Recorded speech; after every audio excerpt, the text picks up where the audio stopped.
오늘 하나님 주신 말씀은 말라기서 1장 6절에서 11절 말씀입니다. 구역성경 말라기 1장 6절에서 11절 말씀입니다. 우리 함께 읽겠습니다. 내 이름을 멸시하는 제사장들아, 나 만군의 여호와가 너희에게 이르기를 아들은 그 아버지를 종은 그 주인을 공경하나니 내가 아버지일진데 나를 공경함이 어디 있느냐, 내가 주인일진데 나를 두려워함이 어디 있느냐 하나 너희는 이르기를 우리가 어떻게 주의 이름을 멸시하였나이까 하는도다. 너희가 더러운 떡을 나의 제단에 드리고도 말하기를 우리가 어떻게 주를 더럽게 하였나이까 하는도다. 이는 너희가 여호와의 식탁은 경멸히 여길 것이라 말하기 때문이라. 만군의 여호와가 이르노라. 너희가 눈먼 희생 제물을 바치는 것이 어찌 악하지 아니하며 저는 것, 병든 것을 드리는 것이 어찌 악하지 아니하냐. 이제 그것을 너희 총독에게 드려보라. 그가 너를 기뻐하겠으며 너를 받아주겠느냐. 만군의 여호와가 이르노라. 너희는 나 하나님께 은혜를 구하면서 우리를 불쌍히 여기소서 하여 보라. 너희가 이같이 행하였으니 내가 너희 중 하나인들 받겠느냐. 만군의 여호와가 이르노라. 너희가 내 제단 위에 헛되이 불사르지 못하게 하기 위하여 너희 중에 성전 문을 닫을 자가 있었으면 좋겠도다. 내가 너희를 기뻐하지 아니하며 너희가 손으로 드리는 것을 받지도 아니하리라. 만군의 여호와가 이르노라. 해 뜨는 곳에서부터 해 지는 곳까지의 이방 민족 중에서 내 이름이 크게 될 것이라. 각처에서 내 이름을 위하여 분향하며 깨끗한 제물을 드리리니 이는 내 이름이 이방 민족 중에서 크게 될 것입니다. 아멘. 할렐루야. 오늘 주님 앞에 모인 우리 모두에게 하나님의 크신 은혜와 성령님의 특별한 만져주심이 있기를 예수 그리스도의 이름으로 축복합니다.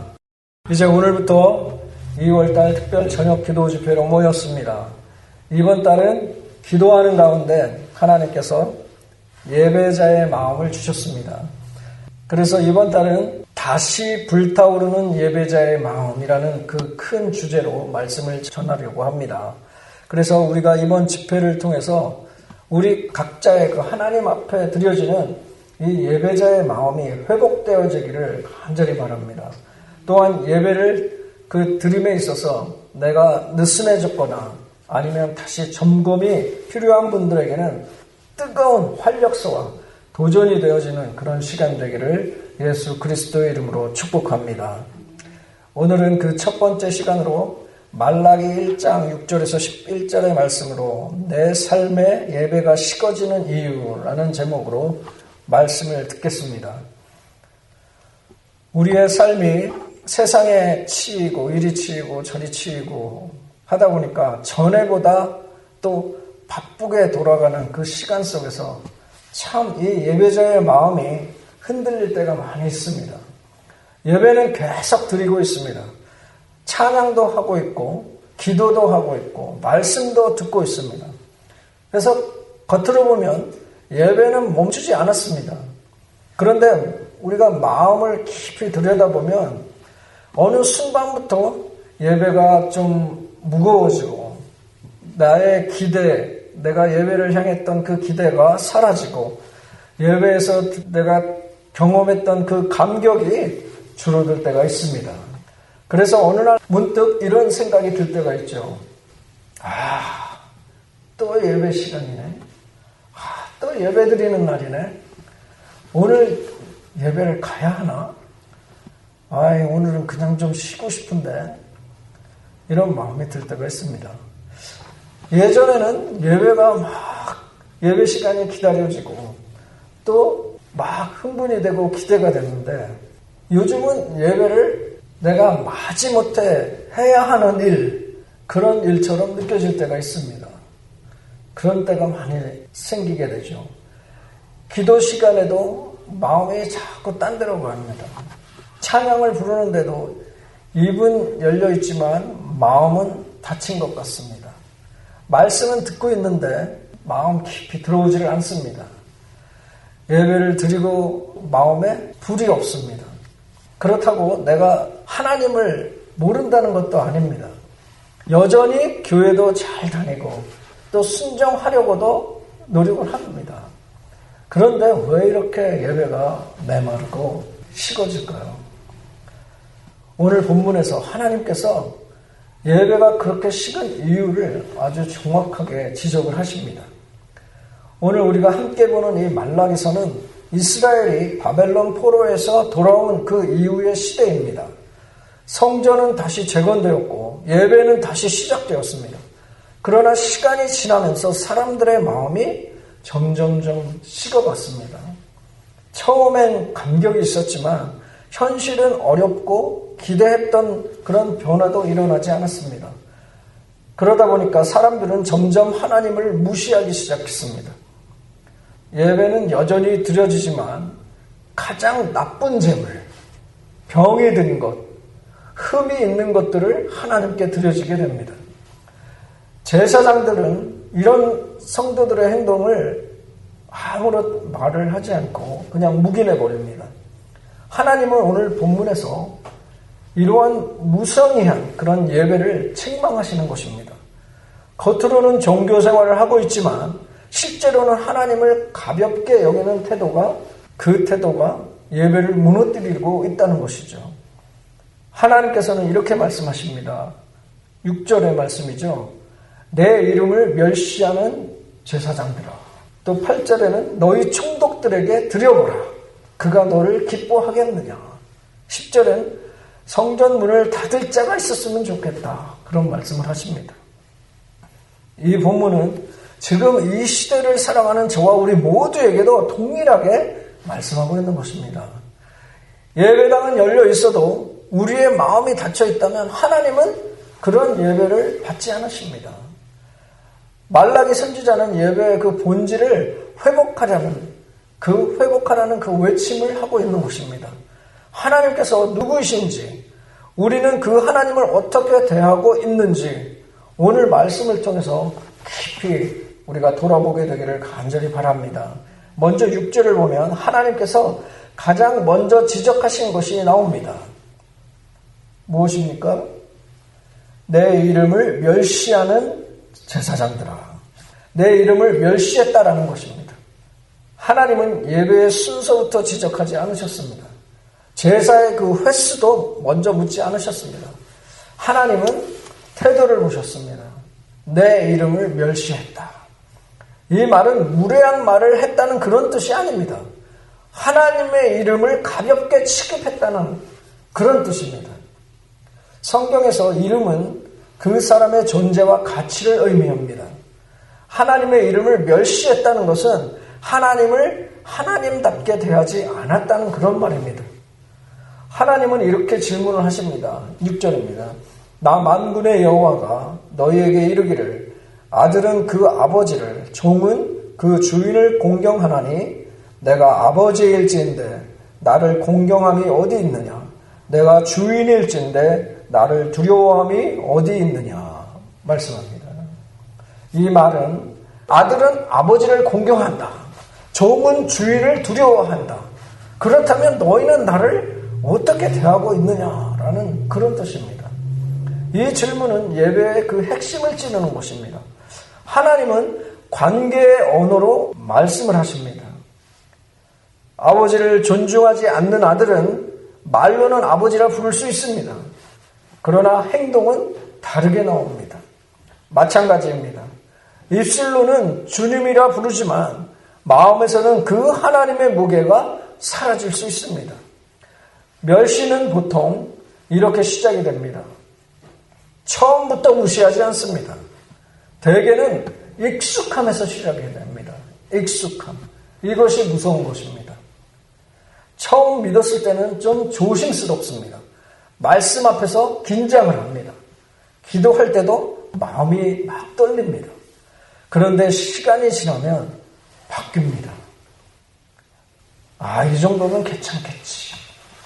하나님은 이해하시겠지. 지금은 내가 좀 힘이 드니까. 자꾸 이런 말들이 반복되면 하나님은 여전히 계시지만 그 하나님의 자리만 낮아집니다. 우리들의 일상에서 나타나는 모습 중에서 사람을 대할 때를 생각해 보기를 원합니다. 내가 존경하는 분 앞에서는 어떻습니까? 저와 우리 모두의 말과 행동이 달라집니다. 조심합니다. 그 분이 말씀하시는 것에 집중을 합니다. 가볍게 행동하지는 않습니다. 그런데 예배 앞에서는 다른 기준을 적용할 때가 많습니다. 저와 우리 모두가. 예배 시간에 늦어도 마음이 크게 불편하지 않습니다. 말씀을 들어도 마음속으로는 다른 계산을 하고 있습니다. 기도보다도 휴대폰이 더 쉽게 손에 잡힙니다. 자꾸 세상 뉴스나 그런 기사들이 머리에 자꾸 남아서 뱅뱅 돌고 있습니다. 자꾸 머리에 떠오르죠. 이 모든 것이 멸시라는 단어로 번역될 수 있다는 그 사실을 우리는 잊지 말아야 합니다. 이것은 하나님을 내가 싫어해서가 아닙니다. 하나님을 너무 익숙하게 여겼기 때문입니다. 그래서 좀 전에 말씀드렸죠. 익숙함이 무섭다는 것입니다. 성경 속에서 그 예를 들면 구약에서 사울 왕의 그 태도를 우리가 들 수 있습니다. 사울 왕은 하나님께서 주신 분명한 그 명령을 받았습니다. 아말렉과의 그 전쟁에서 완전히 진멸하라는 그 말씀을 하나님께서 말씀하셨습니다. 살려두지 말라는 그 명령을 하셨습니다. 그런데 이 사울 왕은 그 하나님의 말씀을 끝까지 따르지 않았습니다. 좋아 보이는 그 가축을 남겼고 사람들에게 보이기 좋은 그런 선택을 했습니다. 그리고 그 이유를 이 사울 왕은 아주 교묘하게 이야기를 합니다. 이것은 하나님께 드리는 그 제사를 드리기 위해서 남긴 것입니다. 그때 사무엘 그 선지자가 사울 왕에게 말을 하죠. 여호와께서 번제와 다른 제사를 여호와의 그 목소리를 청종하는 것을 좋아하심 같이 좋아하시겠나이까. 순종이 제사보다 낫고 듣는 것이 수양의 기름보다 나으니이다 말씀하죠. 문제는 이 사울 왕이 제사가 없던 것이 아닙니다. 제사가 있었습니다. 그 문제는 제사로 불순종을 덮으려고 했던 그 태도였습니다. 사울은 하나님을 거역하면서도 겉으로는 예배자의 그 모습으로 서 있으려 했던 것이죠. 하나님은 그것을 기뻐하지 않으셨습니다. 이 말씀의 핵심은 이것입니다. 하나님은 예배 그 자체를 원하시는 분이 아닙니다. 하나님은 말씀을 따라 사는 그 마음을 원하시는 것입니다. 예배는 순종을 대신할 수 없습니다. 예배는 순종 위에 세워질 때에 의미가 있는 것입니다. 그래서 하나님은 사울 왕에게 제사보다 순종이라고 말씀을 하신 것입니다. 사울은 제사를 드렸지만 하나님께서는 그 순종을 잃은 예배를 받지 않으셨다는 것이죠. 사울은 하나님을 부인한 그런 왕은 아닙니다. 하나님의 말씀을 들었습니다. 제사도 드렸습니다. 그러나 사울은 그 말씀을 부분적으로만 순종을 한 것이죠. 자기 판단이 섞여 있었습니다. 그리고 사람들의 그 눈치를 더 보았던 것입니다. 사울 왕은 무신론자가 아니었습니다. 결국엔 자기 욕심 때문에 익숙함에 하나님을 가볍게 여긴 그 태도에서 시작된 것입니다. 그 결과로 사울 왕에게 예배는 있었지만 이미 중심을 보시는 그 하나님의 마음은 떠났습니다. 하나님께서 아마 가장 아파하시는 그 부분이 아닐까, 그 지점이 아닐까라는 그런 생각을 합니다. 오늘 본문에서도 하나님은 존중을 이뤘다고 말씀합니다. 너희가 나를 그렇게 대해도 되느냐라고 물으시는 것이죠. 이 질문 안에는 분노보다 아픔이 담겨 있습니다. 하나님은 능력이 필요해서 예배를 받으시는 분이 아닙니다. 하나님은 관계 안에서 공경받기를 원하시는 분이십니다. 저와 우리 모두가 오늘 다시 한번 하나님을 대하는 그 나의 태도를 다시 한번 보게 되기를 축복합니다. 익숙함에서 나오는 행동은 자칫 멸시라는 그 행동으로 이어질 수 있음을 기억하시기를 간절히 바랍니다. 하나님께서는 계속해서 7절에서 9절에 말씀을 하십니다. 너희가 더러운 떡을 나의 제단에 드리고도 말하기를 우리가 어떻게 주를 더럽게 하였나이까. 그렇게 해서 하나님께서는 계속해서 말씀을 하시는데 결국에는 이 7절에서 9절의 말씀을 한마디로 요약을 하면 이렇습니다. 너희가 흠 있는 것을 제물로 드리고 있다는 것입니다. 흠 있는 것을 제물로 드린다. 여기서 흠이 있다는 말은 겉모양의 그 문제가 아닙니다. 마음이 빠진 예배를 말합니다. 그들은 제사를 드렸습니다. 그러나 그 제물은 눈먼 것, 저는 것, 병이 든 것, 그런 것들이었습니다. 다 쓰고 남은 것들. 우리 하나님께 그런 것들을 드린 것입니다. 선택받지 못한 그런 것들. 하나님께서는 그래서 이러한 제물에 대해서 이렇게 말씀하시죠. 그렇다면 그것을 너희 총독에게나 한번 드려보라 말씀하십니다. 이 말씀은 매우 현실적입니다. 하나님은 이렇게 물으시는 것입니다. 사람에게도 그렇게 하겠느냐? 너희가. 너희가 사람에게도 그렇게 하겠느냐? 우리는 중요한 사람을 만날 때를 잘 압니다. 그 시간을 아주 잘 지킵니다. 그리고 우리의 마음을 씁니다. 자꾸 생각을 하죠. 그리고 준비를 아주 철저하게 합니다. 대충 하지 않습니다. 그런데 우리가 예배 앞에서는 그 기준이 달라질 때가 많습니다. 힘이 남아있으면 드립니다. 나의 힘이 남아있으면 드립니다. 여유가 있으면 집중을 합니다. 나의 컨디션이 좋으면 마음을 엽니다. 하나님은 이것을 보십니다. 그리고 질문을 하시죠. 왜 나에게 그런 것들이 기준이 되느냐라는 것이죠. 너가 생각하는 그런 것들이 왜 나에게 그게 기준이 되느냐라는 것입니다. 내가 남아있는 것, 내가 여유 있을 때, 내가 컨디션이 좋을 때, 왜 그런 것들이 기준이 되느냐. 하나님께 드리는 것이 사람에게 드리는 것보다 가벼워졌다면 그 예배에는 문제가 있다는 뜻입니다. 문제가 있는 것입니다. 그래서 하나님께서는 더 강한 말씀을 하십니다. 10절입니다. 만군의 여호와가 이르노라. 너희가 내 제단 위에 헛되이 불사르지 못하게 하기 위하여 너희 중에 성전 문을 닫을 자가 있었으면 좋겠도다. 내가 너희를 기뻐하지 아니하며 너희가 손으로 드리는 것을 받지도 아니하리라 말씀합니다. 차라리 너희 중에 성전 문을 닫을 자가 있었으면 좋겠다라는 하나님의 말씀을 하십니다. 이 말씀은 예배를 없애겠다는 그런 뜻이 아닙니다. 하나님께서는 예배를 싫어하지 않으십니다. 하나님께서는 예배를 기뻐하십니다. 그러나 하나님께서는 빈 예배를 원하시지 않습니다. 속이 빈 예배를 원하지 않습니다. 형식만 남고 중심은 빠진 예배, 하나님은 빠진 예배, 예수님이 빠진 예배, 성령님이 빠진 예배, 모든 순서는 다 지켰지만 마음은 멀어진 그 예배. 하나님은 그런 예배가 계속되는 것을 기뻐하지 않으시는 분이십니다. 요즘 예배가 자꾸, 저도 이 말을 하기 싫은데 자꾸 사람 위주로 예배가 진행이 될 때가 있습니다. 자꾸 사람들 위주로 갑니다. 예배는 하나님께 올리는 예배입니다. 하나님만 영광 받으셔야 하는 것입니다. 왜냐하면 예배는 하나님과의 관계의 자리이기 때문입니다.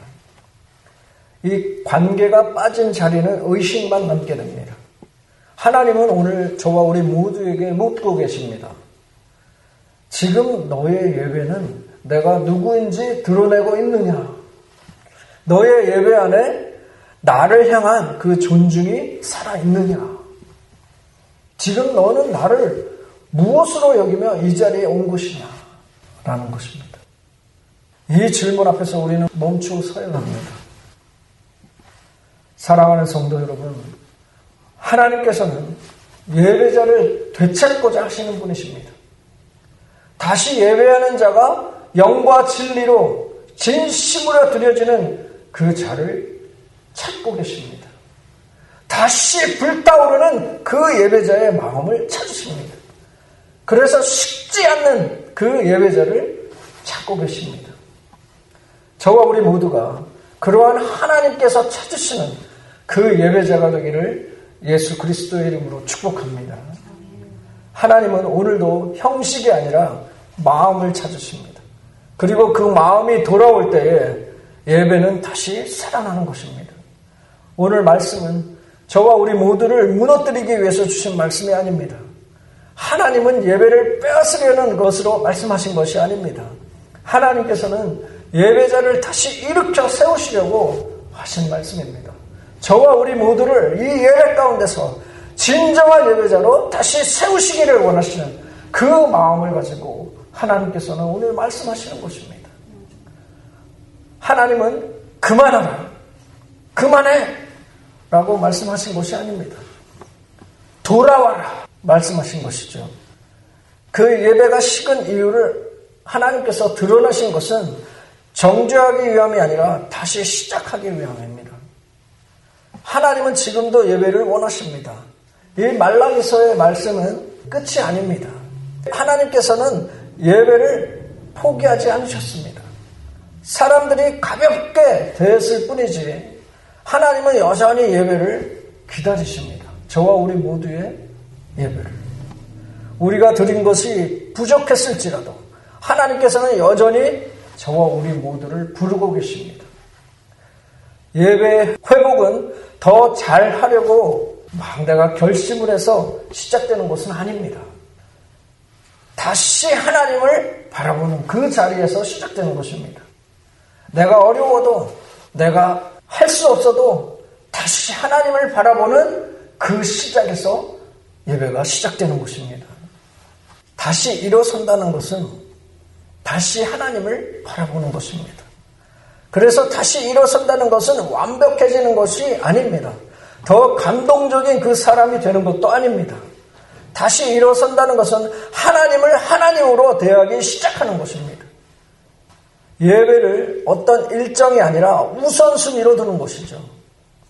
남은 그 힘이 아니라 먼저 드리는 마음을 선택하는 것입니다. 환경이 아니라 하나님을 기준으로 반응하는 것입니다. 이 작은 저와 우리 모두의 방향 전환이 오늘 예배를 다시 살리게 하는 그 방법입니다. 오늘 본문의 말씀은 저와 우리 모두를 향한 말씀입니다. 젊은이건 장년이건 사역자든지 상관없이 이 말씀은 똑같이 필요한 것입니다.